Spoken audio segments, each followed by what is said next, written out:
I'm in my 12th year in crypto. It's pretty miraculous, really. I just kind of stumbled into this space as it was on the cusp of its first full crypto cycle and bull run. Came into Bitcoin at just the right time in 2012, as the 2013 bull run was epic, as it flowed into the beginning of 2014. And I know what you're thinking.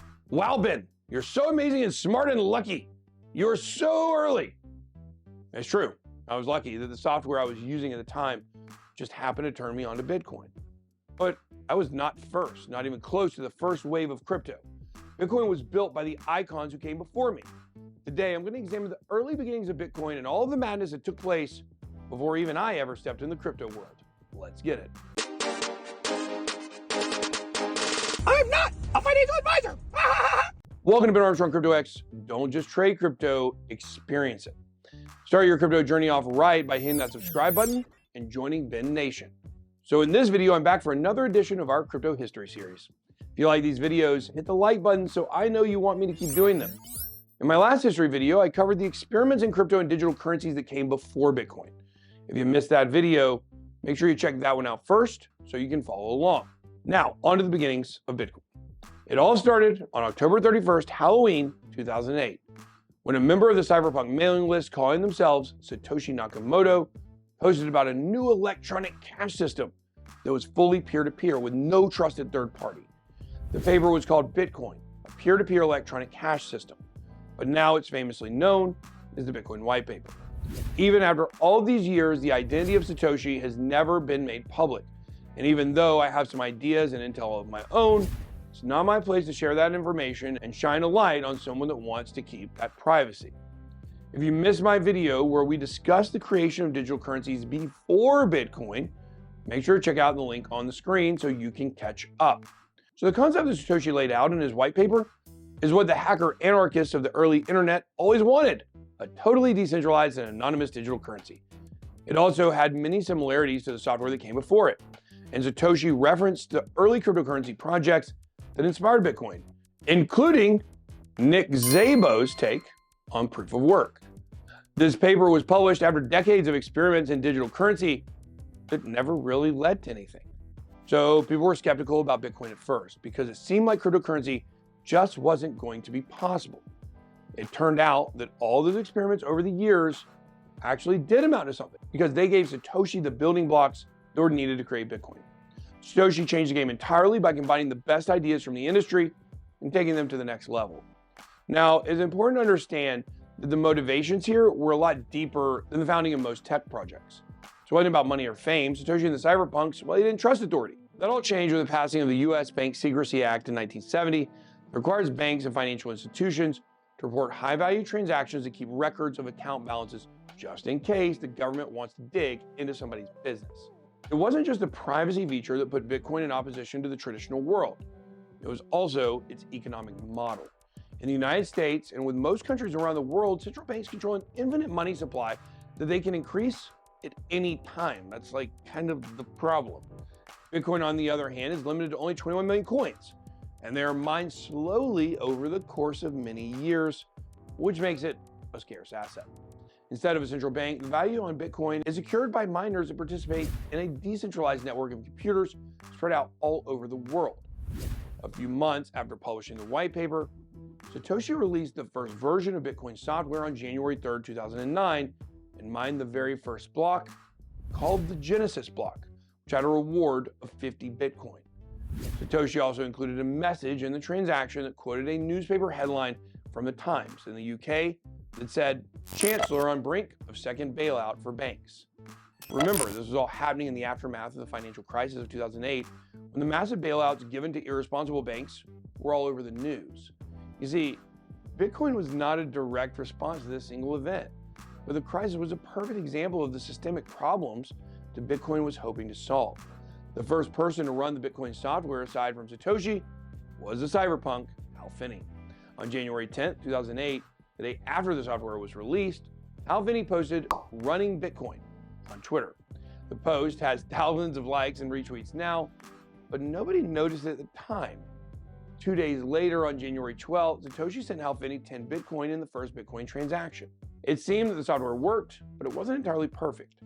Finney dug into the code over the next few days, kept in constant contact with Satoshi through email, reporting bugs and suggesting improvements. Bitcoin had no price back then, and it was only being used by a small handful of cryptographers who began pitching in to develop the system. Finney was definitely one of the most enthusiastic developers on the entire project. He was also what many people consider to be the first Bitcoin moon boy. About a week after the Genesis block was mined, Finney predicted that Bitcoin could reach $10 million per coin one day if it were to become the world's dominant payment system, called Task. Finney, however, was diagnosed with ALS in late 2009, but he continued to work on the Bitcoin project as he battled the illness. He tragically passed away on August 28, 2014. But before his death, he made arrangements with Alcor Life Extension Foundation to be cryopreserved. Finney had retired from his job at the PGP Corporation in early 2011, and Satoshi stopped posting publicly around the same time, which many people believe is evidence that Finney and Satoshi were the same person. Some investigators have argued the two had a very similar writing style, with both of them using a double space after each sentence and writing in British English. All comparisons of writing samples from Satoshi and Finney also show they had a similar writing style. Now look, it's unclear how scientific this actually is, but there's a website called I Write Like. In this site, it takes writing samples and compares them to famous authors. Samples from Satoshi and Finney always turn up as the same author, H.P. Lovecraft, for whatever that's worth. Just ask Cthulhu. And you know who else is doing great work? That's right, guys. You guessed it. Our channel sponsor, Stake. Stake is the world's largest social casino where you can chat with other DJs and earn gold coins while you play. Visit the link in the description or scan the QR code on the screen. Get your account started with Stake today. Fun, games, social chat, and more. Armstrong Crypto X, powered by Stake. However, there are also some holes in this theory as well. For example, Satoshi is said to have never owned a Macintosh computer. What do we call it, a Macintosh? And didn't know how to code for Macs. While Finney did own a Mac, which leads some to believe that Satoshi must be someone else. There were also cases where Satoshi was posting on the forums at the same exact times that Finney was seen in public, like one time when he was running in a marathon. If Finney was Satoshi, then Satoshi had to be a group of people and not a single figure. A few months before Finney passed away, a Newsweek journalist identified one of Finney's neighbors as being a likely Satoshi Nakamoto candidate. The neighbor was named Dorian Nakamoto, and the journalist seemed to think he was hiding in plain sight with that name the entire time. Those who believe that Hal Finney was Satoshi believe that he could have used his neighbor's name to throw off investigators from his trail. 64-year-old Dorian Nakamoto was a retired physicist and engineer. According to the Newsweek article, had previously worked on classified projects for the government and corporations. Aside from his name, this was really the only similarity between him and Bitcoin's inventor. Dorian Nakamoto denied knowing anything about Bitcoin or cryptography. He said that the situation confused his family at a time when he was dealing with some serious health problems. The Bitcoin community rallied behind him and donated over $20,000 to cover his medical bills and legal expenses for clearing his name. Now, there are different theories about other early cypherpunks being behind the Satoshi name, like Nick Szabo or Adam Back, but most of them have strongly denied any involvement outside their public contribution. Adam Back has said that he hopes Satoshi's true identity is never revealed, because that would ruin a part of what makes Bitcoin special. In a 2020 Bloomberg interview, Back said, "If you read about a technology, you try to figure out who is the CEO of a company, and people want to ask questions. Because Bitcoin is more like digital gold, you wouldn't want gold to have a founder. For Bitcoin to keep a commodity-like perception, I think it's a very good thing that Satoshi stays out of the public eye." And I completely agree with that. All the early contributors feel pretty much the same way, except for a controversial figure by the name of Craig Wright, who for years has maintained that he was a part of the team behind the Satoshi Nakamoto name. He's the only person who's been bold enough to attempt to claim the title, and he's made a lot of enemies as a result. Craig Wright had his house raided by Australian police hours after Wired and Gizmodo both reported that he might be Satoshi. Both outlets were forced to publish retractions and admit that their reporting was based on fake evidence that was given to them by Craig Wright himself. He called him and said, "I'm Satoshi." Nobody was really buying his story, and he made himself a target for the government in Australia, who became very interested in his businesses and their potential tax obligations. He did manage to find a few supporters, though. Two early Bitcoin contributors, Gavin Andresen and John Matonis, defended Wright and publicly vouched for him. But not many people would believe him unless he could sign a transaction from one of Satoshi's addresses. It's pretty simple, something he was never able to do. While he was trying to take on the role of Satoshi, he was also filing patent applications or pretty much anything related to Bitcoin, which goes against Satoshi's open source values. Like, it's pretty easy to know this guy isn't him. By this point, he started to lose prominent supporters like Gavin Andreessen, leaving him with only a small cult following. His claims would lead to years of legal battles with governments, former associates that will likely continue for most of his life. Wright is regularly on both sides of the court, as a defendant in some cases and a plaintiff in others. In one early lawsuit filed against him, some dirty details about his past were made public. Turns out that Dave Kleiman, one of Wright's associates from the early days of Bitcoin, passed away in 2013 after a battle with MSRA. The two had shared assets, and Kleiman's family was legally entitled to his share. Wright was accused of forging signatures that transferred all of Kleiman's assets into his control, essentially stealing from a dead friend and his family. And by the way, the death was very sketchy. That's a different video. If you look at what happened to Craig Wright, it's obvious that Satoshi was right to remain anonymous.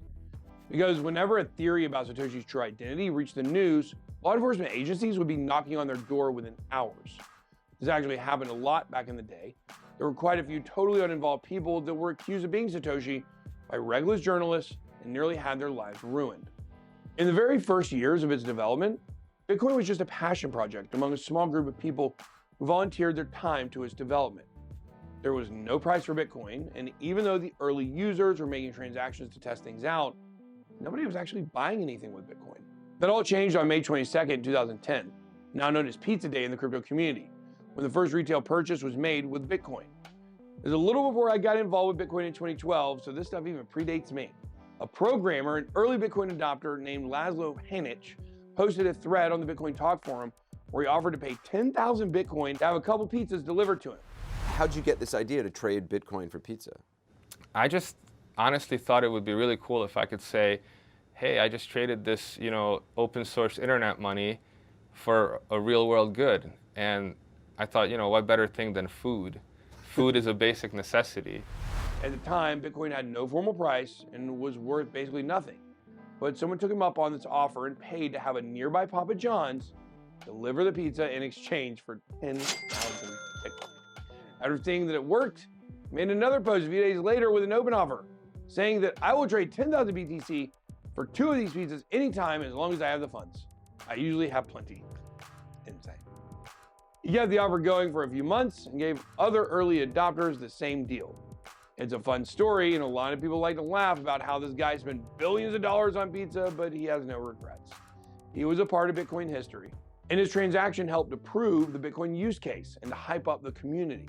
Also, as an early contributor to the Bitcoin community, chances are he continued to accumulate while it was only worth pennies. It's not like he spent all of his Bitcoin on pizza, but he's very private about what his net worth is today, and he seems like he likes to keep to himself, only popping up every once in a while for an interview.